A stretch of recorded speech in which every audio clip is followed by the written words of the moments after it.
A poor widow pleaded, "Please bury my child." The mountain man's response will shock you. Snow wasn't falling so much as erasing, fence posts vanished, trail marks fled, and Clara Hensley kept walking because stopping meant a quiet no mother could bear. She carried Lila close, the child's heat fierce and wrong beneath a threadbare shawl. Each breath scraped, each step rang in bone. Far off, the Bitterroot sky bled through the storm like a dying coal. Back in Silver Creek, doors had latched at her knock. A woman lifted a curtain, met Clara's eye and let it fall. "Not here," a man had mouthed through the glass. They had seen the child's brown hair and the Shoshone ribbon tied there and decided mercy was expensive. Rumor said a doctor haunted these trees. A Union surgeon who cut men open and then hid from his own hands. Dr. Amos Creed. People spoke his name like a caution, the way you say thin ice. Clara followed the frozen creek until it began to sing under the snow. Lila's head lolled, a tiny hand slipped free, blue at the knuckles. Clara pressed it to her lips. "Nothing. Stay," she breathed, and the word broke in the air. A roofline surfaced among black pines, smoke gnawing its way into the wind. The cabin door showed knife notches, short marks grouped by fives as if someone had been counting and lost track. A hound's bark chopped the quiet, then died. Clara knocked with the last of her strength. The door opened a crack. Firelight licked the dark. A man's outline held almost still as a tree, wide-shouldered, beard rimed with frost. His eyes winter gray tracked the bundle, then Clara's cracked mouth. She sank to her knees, the world tilted. "Please bury my child," she said, and Lila, thought gone, shivered once like a fish on a line. The man flinched. What happened next will shock you." The cabin crouched under snow as if the ridge pressed a palm on its back. Rough logs locked at the corners with chinked mud and moss. Seams hard as old scars. A heavy door hung on iron straps, edges burnished by weather and knuckles. Inside, a stone hearth held a low bed of coals, its breath a thin blue thread rising into a soot-dark beam. Heat lived by the fire and faded at the corners, where frost filmed the window panes and turned the pines outside to smudged ink. Amos Creed moved through that warmth like a man who had measured every board by hand. He rose before first light, split kindling, stacked cords in soldier rows, and poured creek water from a cedar bucket into a blackened pot. The day ran on rails: sweep ash, check snares, shave curls for tinder, mend what broke. Words were tools he kept stored. If a jay scolded from a fir, he tipped his cap. If the creek cracked its frozen skin, he listened and marked that it still ran beneath the white lid. The room held little else. A table of uneven planks he had planed himself, because a larger board invited bodies that might linger. One chair, never two. A tin plate, a bone-handled knife, a spoon hammered thin from years of stirring. Above the hearth, two shelves bowed under medical books browned at the edges by heat and use. Their spines read Latin and English names: Hunter, Gross, Wood, and an army manual with a faded stamp. A rifle rested on wooden pegs, oiled and clean. A battered trunk sat against the wall with a rope handle and brass corners rubbed dull.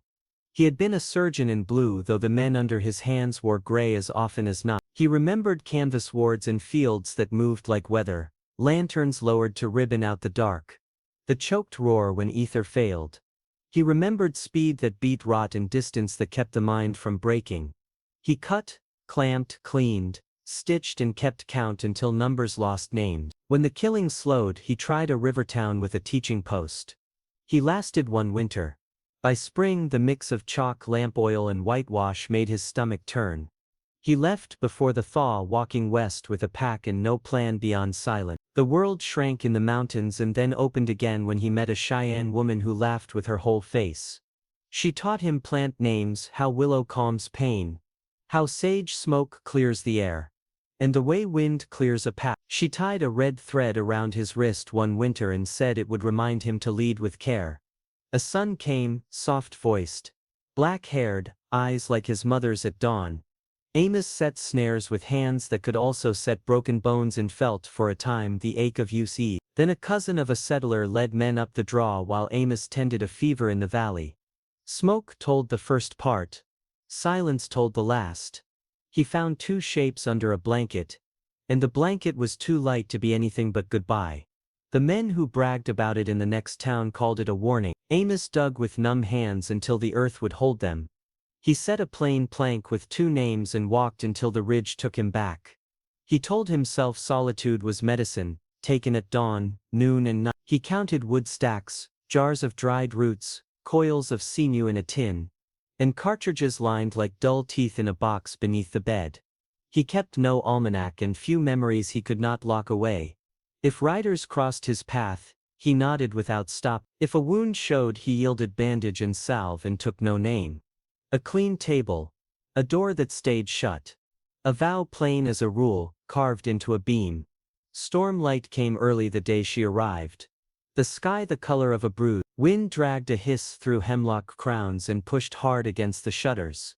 Rusty, the rangy hound with auburn ears and a rope-thin scar across his muzzle, lifted his head and growled at the seam around the door. Amos fed the hearth, watched the draw of the chimney and stood long enough to hear something beyond the fire's small talk.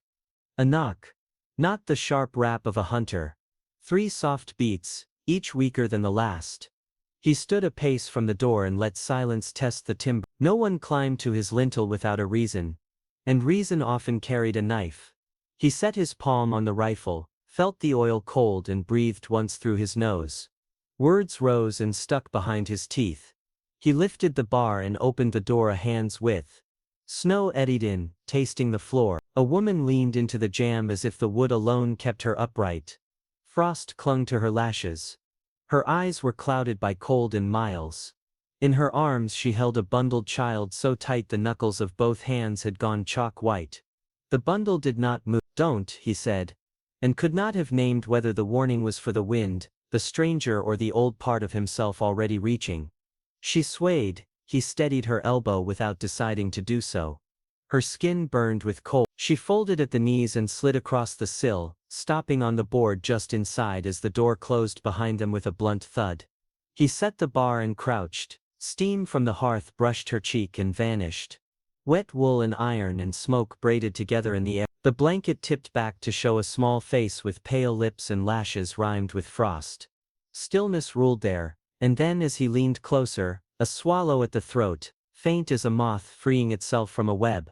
"She's still breathing," he said.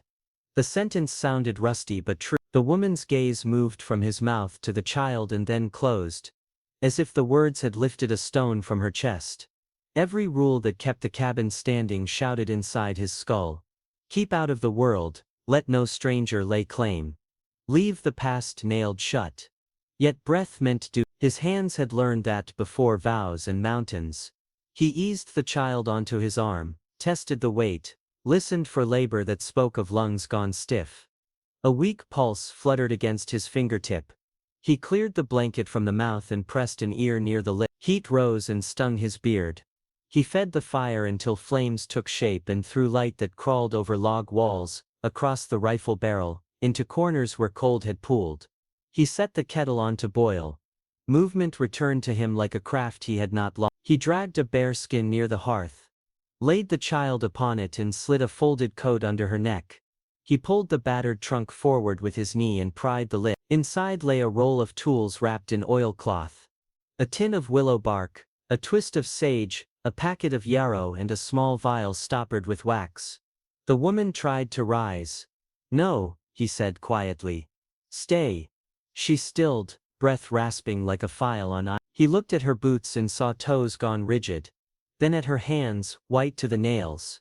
He dragged a second rug close, tossed it over her legs and slid the iron warming pan deep into the coals. Wind pressed the walls, snow hissed at the shutters. Sap popped in the heartwood log. Inside, firelight licked the book spines and silvered the rifle like moon on water. The child's breath came thin and shallow, paused, then found itself again. Amos counted the space. He wet a rag in warm water, wrung it hard and set it against the small ribs, careful not to bare skin to air too long. He did not ask the woman's name. Names opened doors to stories and stories opened rooms he kept boarded. Still he heard one in the shape of her lips when pain made her drip. Clara. He brought the warming pan out, ran it in slow circles under the rug to warm her hands without blister, and moved it to her hands until color returned. Listen, he told himself, leaning close to the girl's nose. Find the rhythm. He crushed willow in the bowl of his spoon and measured it into a cup with a little honey and hot water. He would try drops if the throat would take them. He set sage to smolder in an iron dish, letting smoke curl beneath the blanket to open airways and sweeten the room. He fought the urge to glance toward the pine where a plank with 2 names darkened in the weather. He fought the habit of stepping back from every living face. A doctor's first oath is not a thing snow can bury, he thought. The ridge could keep its store. It could not have this child while his hands still knew their craft. Rusty crept near and lay with his chin on his paws, eyes on the small rise and fall. Amos checked the pulse again, brushed frost from the lashes, and felt a whisper of warmth where the cloth lay. The woman stirred, opened her eyes and tried to speak. He lifted a palm. Amos set the cup to Lila's lips, and waited for the throat to remember. Hearth heat spread across the bare skin, turning frost to beads in her hair. He tilted the rim, gave a drop, paused, counted, and watched the faint pulse at the neck. Clara Hensley knelt beside the coat that propped her child's head. Blue edged her mouth. She clasped the small hand between both of hers, and shaped a prayer without sound. Her eyes stayed on Amos's fingers. He unrolled his kit. A reed lay within, saved for winters when lungs turned stubborn. He softened it in boiling water, trimmed one end, and cooled it against his wrist. Sage smoldered in an iron dish, slow smoke beneath the blanket. Willow bark steeped in a tin cup, honey cutting the bitter. He set the reed to the girl's lips, ready to coax air when the chest forgot its duty. The storm clawed at the shutters. Outside the world erased itself. Inside, warmth gathered. Time shrank to the count between breaths. Stay, Clara murmured. Stay, little bird. Her mouth touched Lila's knuckles, damp now where frost had melted. Her shoulders trembled. She steadied them by will. If you hear me squeeze. Her fingers waited, still and ready. Amos wiped his brow and listened.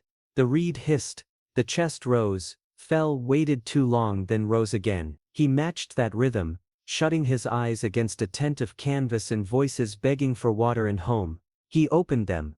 A child lay here. If craft and patience still belonged to him, he would not fail her. He lifted a spoon to Clara. Drink.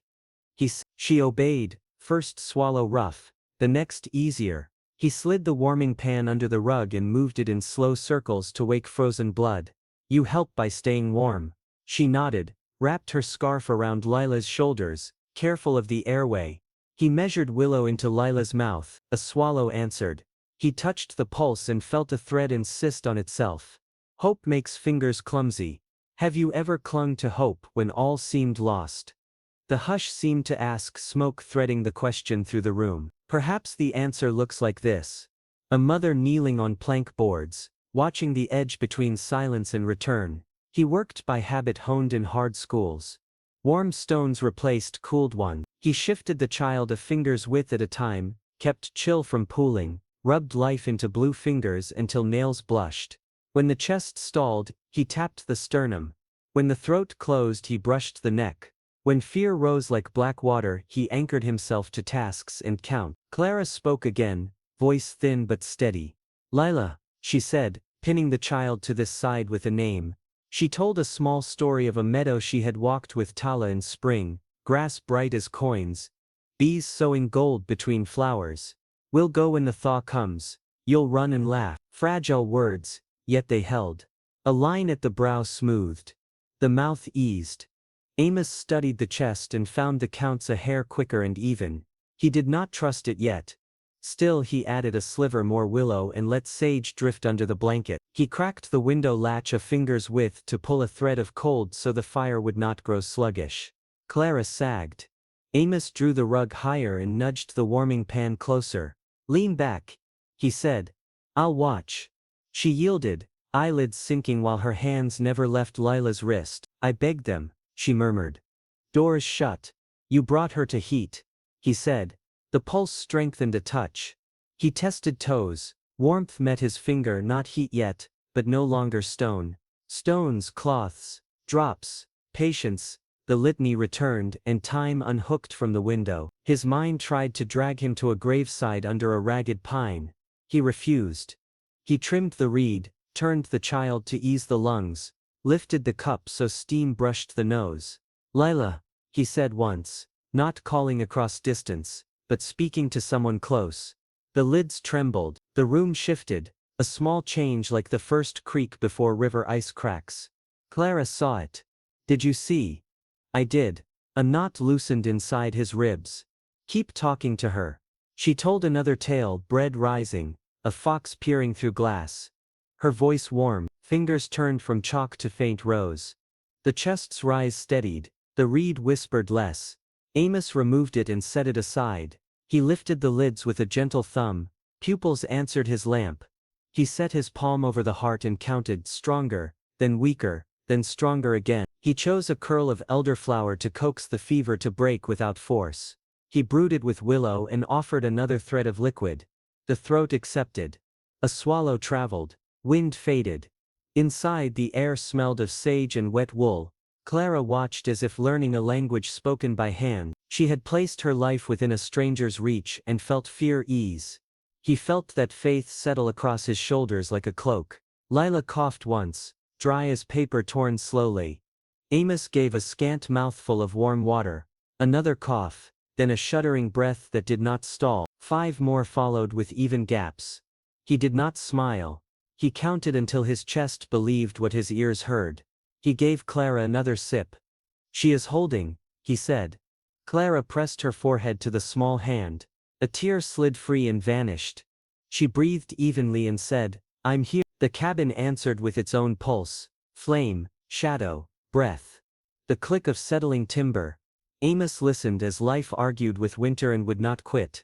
Lila sighed and turned her face toward the heat like a plant finding sun. Amos felt a lift of joy, then chained it. He touched the pulse, firm now, not strong but sure. He cooled the cloth and brushed the brow. He placed his fingers near his mouth and felt a steadier warmth. "You should sleep," he said. "Later," she answered. After she truly. He refreshed the sage, reset the stones and set another pot to steam. He slid the rifle from the hearth and pushed the battered trunk back, clearing space around the patient the way a farmer clears snow from a roof. Clara watched his care and saw not only skill but a man holding back hope. The way a rider checks a startled horse. Her faith, born of need, grew steadier. She did not ask who he had buried. She only said, "I know you won't leave her." "I won't." Wind gentle, sounds grew clear. Water sighing, the whisper of a child learning again to draw air. Amos sat back on his heels. His hands had stopped shaking. Snow fell, lighter now. He closed the latch, banked the fire, and placed his palm above Lila's heart one more time. The beat answered his count simply there. Clara smoothed her daughter's hair. "We will see in the morning," she said, as a plan. Amos met her gaze and for a moment let her see that he believed it too. Night thinned without yielding light. The cabin seemed to float in a hush that only wind could break. Amos woke to a change he did not like. The rhythm he had measured all evening slipped. Lila's breath, once shy but steady, now slowed, then rushed, then snagged. He felt the pulse and found it thready again, the skin damp with fresh heat. Fever crept back like a thief who knew the door. He fed the hearth until flames took hold. Sage in the iron dish had gone to ash. He crumbled a new pinch between his fingers and let smoke rise with a clean bite. Willow tea cooled in its cup. He set a fresh pot to steep and reached for the reed coiled inside the roll of cloth. Clara stirred under the rug. She sat up too fast and swayed. Her lips had a washed-out blue. Her eyes went at once to Lila's face. "No," she breathed. Her hands trembled as she reached for the small wrist. "Please." "Hold steady," Amos said, voice low. He felt for the child's ribs. The chest rose shallow, stalled, then rose again. Steam lifted from the kettle. He softened the reed, trimmed the tip and cooled it against his wrist. "We're not losing ground," he told the room more than her. "We're holding while she fights." He ground elderflower with willow bark in a wooden bowl. Slow circles, steady pressure. The pestles thud, a heartbeat he could control. He added a whisper of yarrow, more for balance than force. He strained the brew, sweetened a little, and let it stand while he cleared Lila's mouth of phlegm with a cloth-wrapped finger. Clara's breathing matched the kettle's hush. She folded her shaking hands and whispered a prayer. Her gaze found Amos's knuckles, watched every deliberate motion, and clung to the work as if effort itself were a bridge. "Take mine," she said. "Take my years. What would you do to save someone you love?" The smoke seemed to ask as it threaded the room. Perhaps this was the answer. "Walk until the feet bleed and still kneel to beg." Amos set the reed between the lips and cupped the jaw. "Breathe, little one," he murmured. He timed his coaxing with the chest, gentle puffs, careful pauses, letting the body remember the past. His thumb felt a flutter at the throat. He watched the hollow above the sternum, ready to tap if it fell in too deep. The fire crackled, resin spitting a sharp note. The scent of sage settled earthy and clean. Amos's hands shook, the tremor he hid when days passed without visitors. Memory took him by the collar and shoved him into a night colder than this one. A hush broken by riders who never learned mercy. He saw a plank, a red thread, and a small hand he could not warm. He swallowed, blinked hard and came back to breath. Cloth reed, steam, Clara touched his sleeve. "Tell me what to do," she said. "Hold her hand, talk to her. Keep your voice level." She obeyed, leaning close. "Lila, listen. Mama is here. The storm will pass. There's a stove back home that smokes too much and a tin cup with a dent. Remember the creek in spring. Follow that sound." Amos lifted the cup to Lila's mouth and let a thread of tea touch her tongue. A swallow moved. He waited, gave another. Sweat gathered at the hairline despite the cold at the pain. He slid warm stones along the sides under the blanket, rotated them as they cooled, never letting the chill pool. He rubbed feet through wool until toes softened from marble toward flesh. The reed hissed, then quieted as breath found cadence for a count of 10. Lost it for 3, found it again for 7. He matched it. He kept his tone flat when he spoke. "Good. Again. Good." Clara's teeth clicked. She pressed her lips together to keep them still. "If she needs my warmth, she needs your voice," he said, gentler now. He felt for the pulse again. Weak, yes, yet a fraction firmer than a moment before. He breathed out and let his shoulders fall a little. The tremor less. He set the reed aside, watched the chest rise on its own for 15 beats, then 20. Wind pushed against the shutters like a tired animal seeking shelter. The bar creaked. Fire shifted. Coal squared its glow. Amos measured a speck more willow and a breath of honey, fearing sugar yet hating bitterness that could choke a child. He dabbed the mixture on the lip, patient as a clock. Clara said, "She likes stories about foxes," as if that fact could buy time. She told one about a winter trail and a sly red tail drawing circles in the snow to confuse a tracker. Her voice grew even, thin but true. Lila's brow eased, small yet real enough to show a path. Amos rolled the child on her side, supported the head, cleared thin mucus and dabbed her lips. The scent of sage and ash mingled. He lifted the window latch a finger's width, drew a ribbon of sharp air, to keep the room from growing sluggish, then shut it when the child shivered. He counted again, matched, waited, and coaxed when the rhythm faltered. Inside that steady labor lived a war between two laws. The vow he had carved into solitude, and the older oath sewn into his hands. He knew which law ruled this room. He would accept the cost later. The darkest hour before dawn pressed its knee into the room. Clara's head drooped and jerked awake. Amos put the warm pan under her feet. "Breathe slow," he said. "You freeze. She loses heat." She nodded, fixed her eyes on the child, and began again. "Lila, come back." The reed went in once more, not forceful, merely correcting. The chest took the hint. A pause grew too long. Amos tapped the sternum.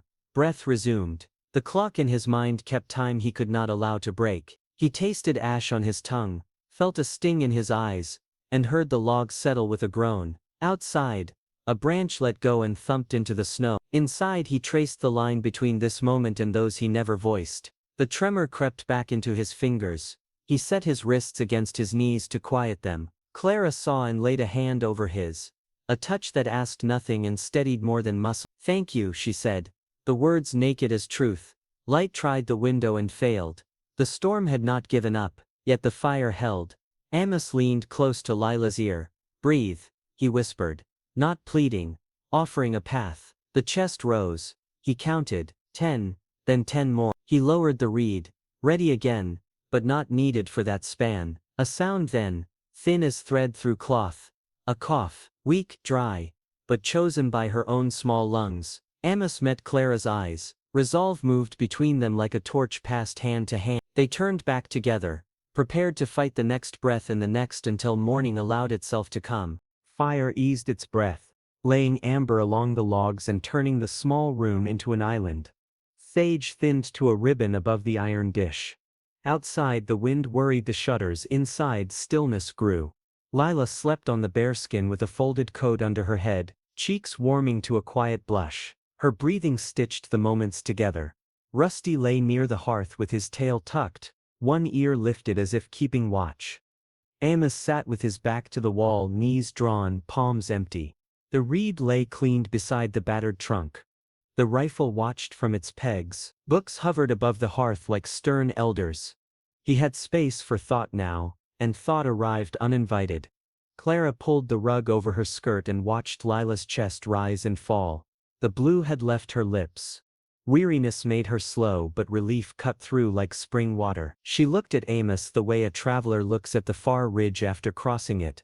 Surprised to be standing, silence had weight. She lightened it with a story spoken low. She told how years back she walked into a trading post with Tala and heads turned like weather vanes. He smiled anyway and her heart stood taller. She stitched shirts for Flower, took in washing until her fingers cracked and learned Shoshone words for creek, hawk and home. When Lila came she tied a red ribbon at the child's wrist so the girl would remember both sides of herself. She did not say Silver Creek's name at first. She described cottonwoods tossing coins of green, a tin cup shared by 3 hands, laughter easy as summer. On a winter evening a fox wrote cursive on new snow. Tala followed, not to catch, only to admire the looping wit. Grief crept in and touched the corners of her voice. Then men came to her door with folded letters and folded faces, asking her to hear a sermon about sin. The hearth cracked. The story went on. They made rules, she said, eyes on flame. When the old ones did not bite, they wrote new ones. Shops closed. I offered coin, thread, help, they offered silence and stares.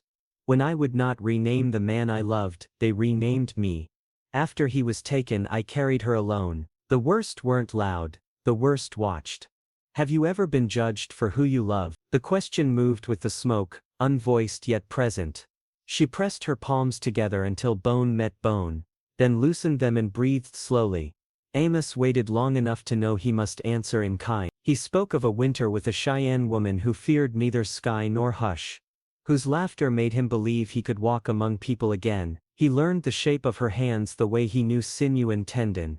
A sun came with dawn eyes and a soft voice that turned the cabin into a play. Riders climbed the draw while he tended to the fever in the valley. Smoke told the first part, quiet told the last.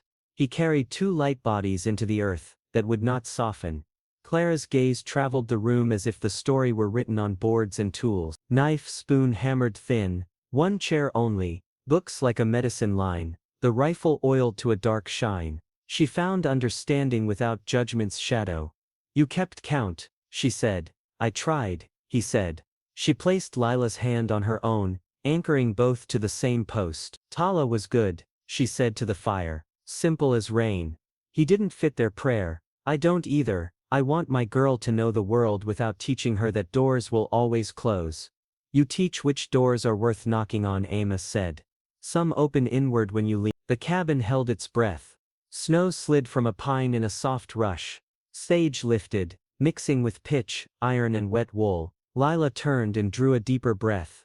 Clara smoothed her hair from her forehead, a small smile opening like a hand. Amos poured a little hot water into a tin and passed it to Clara. She wrapped her fingers around it and let heat find bone. He kept nothing for himself. You saved her, she said. I kept breath company, he answered. She did the lit. You stayed, she said, and the word carried more weight than she expected. Leaving is easier, he said. Staying takes work. Quiet returned. Rusty shifted closer and set his chin on Clara's boot. She scratched the spot between his ears with a gratitude too simple to scare. Flames slid new gold across the floor. Book shadows lengthened like grass in the wind. I thought I had used up whatever mercy the world keeps, Clara said. Today I argued with that. She studied his face and found no sermon, only tiredness and gentleness he had not meant to show. When morning comes I will pay you with work. I can mend, I can scrape hides, I'll haul wood. You brought her, he said. That pays enough. I'll work anyway, she said, and he nodded because he knew economy's not written on paper. She looked at his hands, scarred, nicked, steady now, and thought of men who had touched her life with harm, and a man who had touched it with care. She did not reach for him, she did not need to. The room itself moved closer, gaining a shape with 3 center points instead of 1. He told her not as confession but as fact, that he had not planned to carry anyone else through winter. The vow had kept him breathing and also smaller than he'd been made to be. He did not know how to break it without breaking other things. You don't break it, she said. You let it rest. He tasted the idea and did not reject it. A rule might sleep and not shatter. He looked at Lila, whose breath had the easy sway of a stream freed from ice. A knot inside him loosened. He didn't touch it. He let it be. Clara leaned her head against the wall. When spring comes I'll teach her the lullaby Tala's mother gave me, she said. She keeps the tune without the words. She will learn, he said. The kettle hissed and fell quiet. Frost filmed the window into feathery fern. Rusty's ear twitched at a mouse. He chose sleep over argument. Fire made a sound like soft rain. They let the room hold what had been said. When Clara's head finally dipped and rose, Amos opened the trunk, lifted a clean blanket, and laid it over her shoulders with the care one gives a child he hopes not to wake. She nodded a thank you without ceremony. He settled back and let fatigue wash the edges from everything that hurt. The grief he used to drink neat felt watered now, not by forgetting but by company. He watched Lila and counted 10 breaths, then 10 more. He did not name the change between them, but he knew it had arrived. A quiet turning, a promise with no speech. 3 people sharing heat against the same long night. The storm kept the sky hooded. Hoofbeats rolled up the draw. A drum finding the cabin's ribs. Rusty rose and barked, then backed to the hearth. Hackles up. Amos touched the door bar in the rifle pegs. Clara checked Lila's breath. Warmer now. A thread she would not let anyone cut. 5 riders took the yard. Thomas Vance led. Preacher's son with a clean jaw and eyes like winter tin. 4 men flanked him. Scarves high. Rifles oiled. Thomas called. Mountains had had enough rot. We've come to cleanse it. His gaze found the smoke. You've been busy, Creed. Women's prince say so. Bring them out, or we pull you out piece by piece. Amos cracked the door so his voice would carry. There's a child here. Dead weight, Thomas said. Mercy is quick and clean. Clara slid the braided rug aside while their eyes fixed on the man in the yard. A trapdoor opened onto darkness and roots. She kissed Lila's brow. Quiet now. She lowered her through the cold air to the cellar floor. Stay small, don't cough. She set the lid and smoothed the rug. Hands flat. Breath held. Amos stepped outside. Rifle low, palms open. You don't belong on this ridge, he said. Thomas laughed. I belong where sin needs cutting. He rode close until the horse loomed. Hands on your head. A rider slid down and came at Amos from the side with a club. The first blow staggered him. The second put him in the snow. Rusty sprang. A boot caught his ribs and skidded him into the woodpile. He limped back, barking hoarsely. Thomas knelt beside Amos as if over a sinner. You could have come down. Folks don't want you or your strays. He jabbed Amos's chest. Where is she? Amos tasted iron. He saw 2 Thomases and chose the one who breathed. Go to hell, he said. Boots answered. When sound returned, he lay on his side, cheek frozen to drift. Blood ticked down his neck. Warm then cold. He heard the door open and prayed Clara had found a shadow thick enough to hold. 2 men entered. The first paused to steal shapes from the dark. The second clumped forward. Woman, he called. Kneel. Clara waited near the hearth where the poker lay. When the second man turned, she moved. Iron flashed. The bar rang on his forearm. He yelped. The other lunged for her hair. She thrust the red tip at his cheek. He howled and stumbled into the chair. Thomas filled the doorway and smiled without mirth. Lively. He caught Clara's wrist, twisted until the poker fell, and dragged her into the yard. Snow to the That child stains this town and this ridge, he said. Voice bright as a blade. Speak the hiding place. Amos rolled. Got a knee under him. The clubmen came. Lazy, certain. Amos went limp until a hand reached down, then scissored the leg and dragged him face first. He tore the club free, and slammed it into a knee. The crack was dull, the shout sharp. A rifle swung. Rusty hit the man's calf like a trap. Teeth deep. The shot went wild, puffing splinters from the jam. Amos seized the barrel and wrenched. They wrestled around their own steam. Snow took blood and grew pink. Thomas hauled Clara close, using her for cover. Drop it, he told Amos, aiming over her shoulder. Triumph lit his mouth. On your knees and pray. Clara drew taller. You never wanted prayers, Thomas, she said. You wanted to be God. Her eyes cut to the square rug. You won't get her. Anger moved his face. He shoved her into a drift. She rolled, breath gone. He swung the rifle toward the door. Amos twisted the weapon from the man he held, flipped it, and fired at the sky to break nerve. The crack slapped the trees and dropped a sheet of snow. Horses started. Back, Amos said, voice huge in the cold. Blood ran into his beard and froze. He owned the yard now, though his legs shook. One rider rushed. Amos clubbed him with the stock. Another raised a pistol. Amos dove. The pistol barked. Heat licked his sleeve. He came up inside the shooter's reach, and rammed the rifle into the shooter's ribs. The man folded. Thomas fired.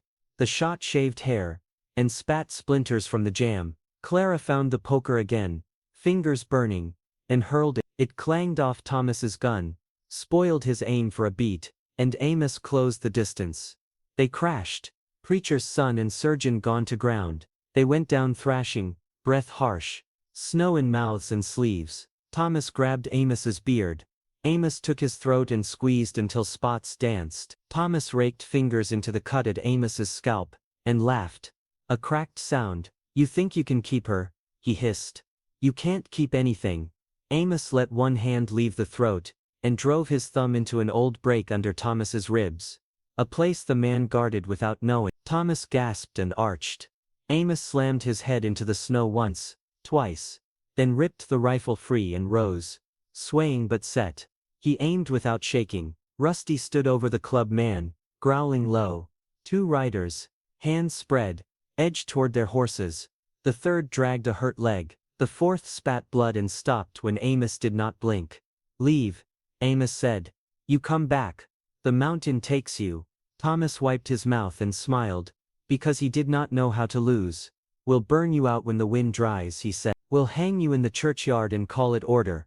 Amos stepped closer, muzzle near his eye. He wanted to pull the trigger, and end the mouth that had haunted Clara's years. He didn't.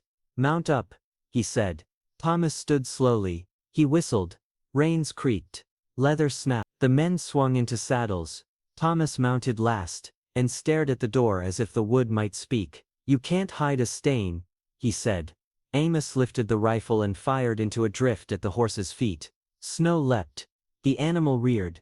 Thomas clung and brought it down. He looked with a promise that had no words, then turned and led them down the draw. Hoofbeats faded like prayer in the wind.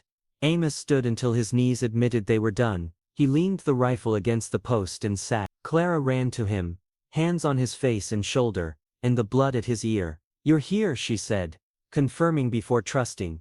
He nodded. See to her, he whispered. They crossed the threshold. Clara pulled the rug, lifted the hatch, and found Lila curled where she had left her, cheeks flushed by fear, and the cellar's stale cold. Mama, the girl said, thin but awake. Clara gathered her close. Amos set the bar and felt the cabin take their weight. He looked at the yard, the prints, the blood in the snow, the splinters, the spent casings like dull seeds. Wind slid adrift over every mark. He breathed once, deep, and spoke for the men retreating in the ridge that already knew. This is my home. Morning thinned the storm to a pale hush that made the world look newly washed. Amos shoveled drifts from the threshold, each scoop a heavy breath that set his ribs aching in a clean way. The kind that promised purpose. Rusty tested the yard with his nose, snorted at the scent of strangers long gone, then returned to plant himself near the hearth as if the fire were a duty post. In the patch where men had stamped and cursed, blood had dried into rust freckles. Wind already worked to erase them, sweeping powder across prints until edges blurred. Inside, Clara set water to heat and scrubbed the doorway where splinters clung. Her rag blackening, her jaw steady, Lila slept warm on the bearskin, one hand curved around the little wooden horse Amos had carved between hammer blows, its head already polished where her fingers had dreamed. They walked into the cabin in silence, pointing to Hertz without wasting breath. A plank had split beside the latch, a shutter sagged from a single hinge. A seam along the north wall gaped half a finger where settled logs had shifted under winter's weight. Amos fetched his adze and the box of nails, then chose boards from the lean-to's covered rack, straight grain, tight knots, the kind that would hold shape when storms pressed. He planed edges until pale curls fell like feathers and swept them into a basket for kindling. Clara held one end while he measured, her palm steady, the knuckle scraped where a ring had once lived and left. They worked as if a clock had started.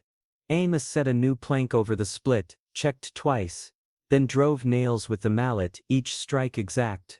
No wasted iron, no wasted pain. Clara kept rhythm with her breathing, braced when he asked, lifted when the weight wanted a partner. Between tasks, he shaped Birch's tail with his knife, shaving a soft arc that made Lila smile even in sleep. The house answered their labor with small approving sounds. A seam settling, a board agreeing, the fire purring when fresh wood took. When the shutter came down, Clara sanded the inner face and brushed on warm oil that smelled of resin and smoke. Amos fitted a new hinge, cold iron kissing the pads of his fingers, and screwed it home with the same patience he gave to stitches. He trimmed cedar bark into shims, braced the frame, lifted the panel, and let the latch find its mate. The click sounded like safety learning its name. Outside, a bowed limb shrugged off snow. Inside, a draft ended with a sigh as though the room itself could breathe easier. They stuffed the gaping seam with oakum teased from old rope and tamped pine tar into the line until dark filled light. Clara worked the knife while Amos held a lamp low, showing where day still tried to pry in. The scent rose sweet and sharp, the way sap smells when a first cut wakes it. Lila, propped on pillows, made tiny tracks for Birch across a folded rug, whispering that brave things travel best in company. Rusty put his chin on her knee and accepted promotion to guard. At midday, Clara ladled stew into tin bowls, venison, onion, the last of a carrot cut thin. Steam made frost weep down the panes. Amos ate with a hunger that honest work invites. Labor puts appetite back where it belongs. Lila rechristened the toy twice and settled on Birch because of the pale stripes in the wood, like trunks along the creek. Clara laughed without flinching, and the sound went all the way into corners that had held only echoes for too long. Work called them back. Amos pulled bent nails from a splintered chair, set aside what might be rejoined, and saved straight lengths for shelf supports. Clara swept glass into a sack, tied it tight, then scrubbed the floor where muddy boots had smeared last night's chaos. She spread clean rushes near the hearth and shook out blankets so heat could chase damp from the weave. Lila dozed with Birch under her chin. Rusty huffed at a scratch from the wind and returned to his station by the coal. The room began to feel familiar, not because it hadn't changed, but because they were choosing it again.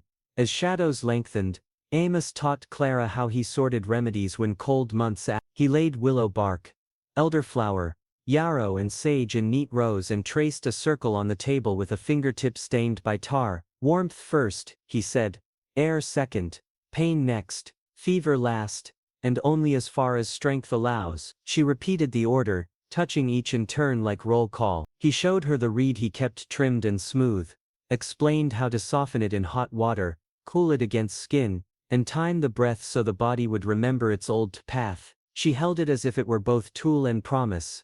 Dusk glazed the clear. Clara wrapped Lila in a shawl and stood in the doorway while Amos split kindling. Axe strikes rang like small bells. The air smelled of pitch and cold iron. Snow under boots complained with a faint squeak, a sound that measures weather better than any glass. Lila lifted her hand toward the first star and told Birch to mind the night. Clara kissed her hair and brought her in before the air could steal what the flames had earned. After supper they mended a tear in Amos's coat where Thomas had dragged, and a seam had let go. Clara stitched with even bites, turning the edge and knotting so the thread wouldn't wander. Amos watched her hands and remembered a red thread around a wrist and a woman telling him to lead with care. Some memories cut less when paired with others. He darned a sock by lamplight, heel rounded over a smooth stone. He was not graceful, he was thorough. Clara valued thoroughness more than show and said so with a nod that warmed him better than tea. Later when Lila slept, Clara sang a lullaby in Shoshone that Tala's mother had taught, syllables soft, melody steady as river water. The words entered Amos not as dictionary sense but as pledge. Sleep warm, wake clear, return to those who love you. He fed the fire and sat on the floor to hear closer, not intruding, only sharing air and light. Rusty snored, paws twitching toward dreamed chase. Birch rested by Lila's hand, its head shining where her fingers had polished. When the song finished, silence did not fall so much as widen to hold it. Days slid forward, counted by tasks and small victories. They hauled short logs from a fallen spruce and ripped them into boards with a long saw that sang when both pulled even. They built a storage box so flour could be stored without mice gnawing through the lid. They set snares and brought in rabbits which Clara skinned on a board scrubbed with snow until the grain squeaked. Amos mixed pine tar with ash to seal a new hairline crack, the compound cooling to a skin that shone like wet leather before it dulled. Lila's strength grew. She crossed the room twice without wobbling, then helped fold blankets, then insisted on carrying a small piece of wood to the pile and stood taller for it. Their talk widened by inches. Clara told a summer tale of a gust that stole a sheet and how Tala chased it laughing until he fell into mint and rose smelling of it all afternoon. Amos described a river crossing with mules during the war, how men trust rope over their own nerves when ice waits under the skin. She taught him a word for home that meant not only roof and beam but people who refused to turn away. He taught her how to read the wind by the shiver of a spruce top. Each lesson found an answer in the other, as if the ridge itself nodded along. The cabin changed shape, not in size but in feeling. Tools returned to hooks, wiped clean and oiled. Books stood in a line straight enough to please an old habit. A second chair took form under Amos's hands, seat woven from rawhide, back bent a little to invite rest. He set it by the hearth without comment. Clara poured tea and placed a cup there as if a place had been waiting for that very shape. Lila tried the chair and declared it good for stories. Rusty accepted the floor with dignity and thumped his tail to seal the agreement. Snow hardened to a crust that crunched underfoot and held weight. They walked to the creek when the sun pushed through and made the ice glow from within. Lila slid a boot across the top and laughed when it sank. Rusty kept to her side, never more than a step away, serious now about guarding joy as if it were paid work. Amos lifted Lila and spun her once, not fast, just enough to make her giggle and clutch his neck. The old fear of dropping anything precious rose and passed. His arms knew their job and did it. Evenings belonged to learning. Amos quizzed Clara on doses, walked her through what to do if breath forgot again, showed her how to count without panic and listen past fear. She taught him how to shape a lullaby into a hum, so a child could sleep to the sound without waking to words. The room held two voices, sometimes three when Lila murmured in dreams and turned toward warmth like a plant toward life. Birch kept his post on the quilt. Rusty shifted closer whenever her hand searched. When a gust pushed smoke down the flue, they opened the door a finger and laughed at themselves, coughing, eyes watering, then moved together to set things right, one mind in two bodies. When a knot refused a screw, Clara warmed the screw in her palm and Amos drilled a pilot with a hand auger whose handle had been smoothed by uncounted turns. When night reached with long cold fingers, they answered with stones heated under ash and blankets aired by day, and with the simple knowledge that tomorrow had uses and they would meet them together. By week's end, the walls no longer whispered. The floor felt friendly under bare feet near the hearth. The latch held clean and sure. The scent of the room had settled into a braid that would be hard to name apart if asked. Pine tar, wool, sage, wood smoke, broth, wet dog, clean air. Lila slept through till dawn and woke asking for birch and bread. Clara kissed her cheek and turned to find Amos already lifting the kettle, ready to serve a morning he had not expected to share. He met her eyes and held them an extra beat, the kind that says thank you without speaking. Neither named what they were building. The hammer marks and the quiet smiles named it for them. By the spring of 1886, the ridge looked gentler. Though snow clung in shaded gullies and chill drifted from the creek before dawn, the cabin stood with quiet pride. Seams tight, shingles silvered, a pane-catching blue light. Smoke rose straight when the wind behaved. A shelf held jars labeled in Clara's hand, and a peg by the door held 3 coats. The latch clicked clean. Lila was 12 now, brown-haired, quick, steady, moving the way water moves when it knows its bed. She carried a willow basket after the thaw, and read the earth without hurry. Yarrow thinking of bloom, sage ready for pinching, mint where bees kept time. She wore a blue dress let down twice and mended thrice. Birch the small horse rode in her pocket because the habit never left. Rusty still watched. Slower in the hips, muzzle salted, eyes bright at his name. Clara wrote at the table when the light was right. Her journal kept weather, planting, doses and fragments too small for memory. The script stayed clear, crossed by list. Between two sheets lay a pressed sprig, so softness and accuracy shared a page. When writers came for help, she recorded names, times and outcomes. The book carried no drama. It kept truth steady. Amos remained broad, slower to rise after heavy work, hands exact as ever. Folks came from 3 valleys when bones split, flesh tore, or fever climbed wrong. They brought chickens, oats, dried cherries or a handshake and left lighter. He kept no signboard. Word traveled on trails and along fences, carried by women who knew skill from top. One afternoon a neighbor named Reeves rode in with his boy folded behind him, forearm crooked and swelling. Amos set the lad on a blanket, palpated with 2 fingers, asked 3 short questions, then nodded at Clara. She warmed water, fetched willow, set the splint box on the table, and laid out cloths. Lila moved as taught, steady, clean, present. She rolled a bandage without waste, lifted the wrist while Amos pulled. The break was simple. He tugged and set while the kid breathed through his teeth. A thin cry, then quiet. Clara tied the splint neatly as a seam. Lila folded a sling, and passed it like a ribbon at harvest. Reeves pressed coins into Amos's palm. Amos slid 2 back and pointed at the woodpile. The man stacked until his shoulders eased, thanked them all and rode out with the boy holding the reins with his good hand. Their name as healers rode ahead into church clearings and trading posts.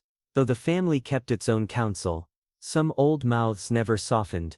Most, when hard winter took a child near the pass, Clara washed the little body, braided her hair with the mother's ribbon, and stood without a single false word.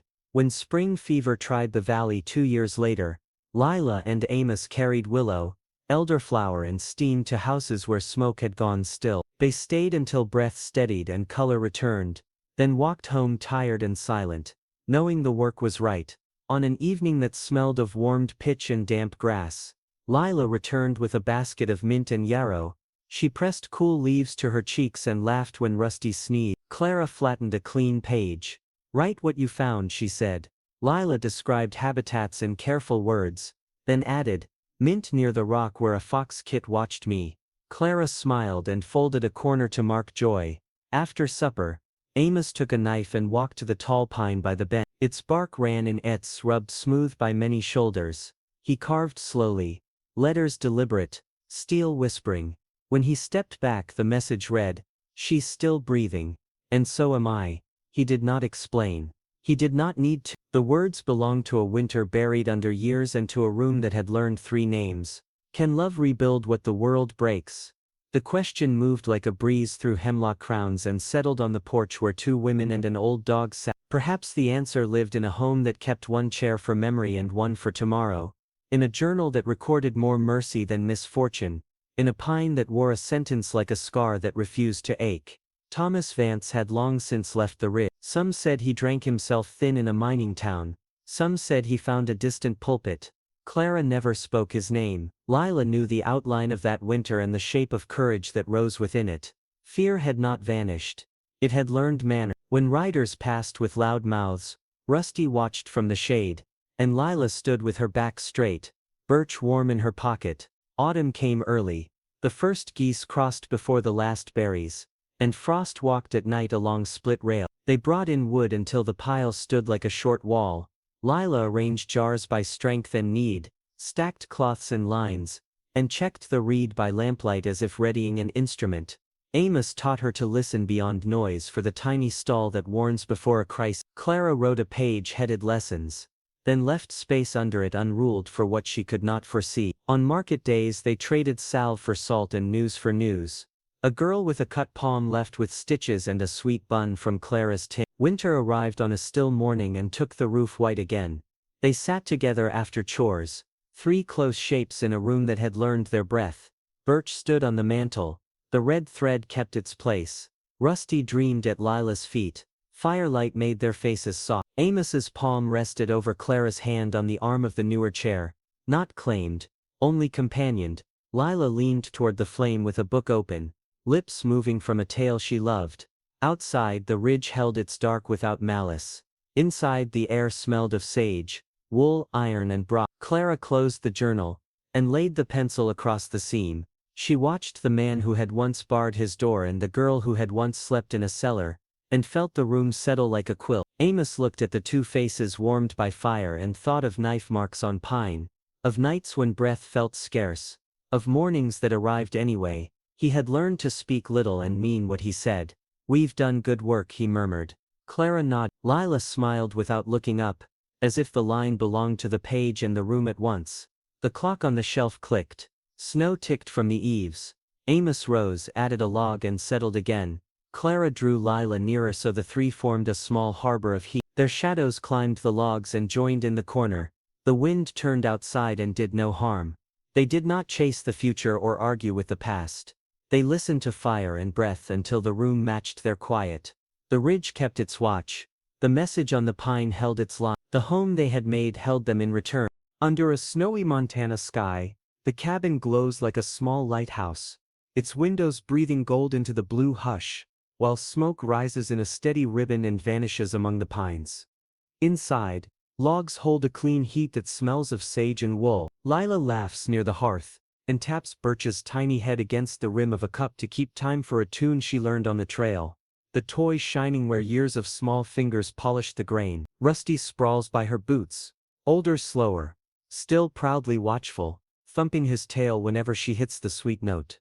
Clara warms her hands around tea, closes her journal after one careful line, and looks across the room at the man who once swore off people and the cost they bring. Amos turns a split stick with the iron poker and lifts an eyebrow that means everything is holding: the draft, the flue, the glow, the life of this place. The ridge beyond the panes fades into night, yet the home they built shines without trying, a human beacon in a wide, cold land. Once there was nothing but a storm, a shut door, and a whisper at the threshold: "Please bury my child." Once, a reclusive surgeon tried to live like a stone. Once a shunned mother walked until pain retired, and fear ran out of road. Tonight, breath is easy, cheeks carry color, and a shelter holds three souls with room for light. Mercy is rare on the frontier, yet it survives here in plain acts. A reed softened for a stubborn chest, willow steeped for fever, a door opened instead of barred, a chair made so someone weary can sit without asking. Love denied by townsfolk, learned a patient dialect and stay. Survival became more than stubbornness, it became fellowship. Redemption arrived, not as thunder but as daily labor shared, until the hours themselves remembered how to be kind. Lila hums a Shoshone lullaby, and leans into Clara's shoulder. Amos listens and feels time loosen its grip. He remembers the pine near the bend, and the sentence cut into its bark: "She's still breathing, and so am I." Wood grows around that truth season after season. Wind can fret at the tree, snow can weigh down its limbs, but the message holds. So does this room, which knows their names as well as any ledger and keeps its sacraments simple: bread, broth, water. Work offered without tally. What began in cold despair now moves with warm purpose. They have known blows, hunger and the thin chill of judgment, yet the bond formed in those trials stands steady. Lila gathers herbs because life ought to be tended. Clara writes so memory will serve courage rather than terror. Amos treats neighbors, and in the act of mending others he keeps mending himself. Mercy, once received, grows generous.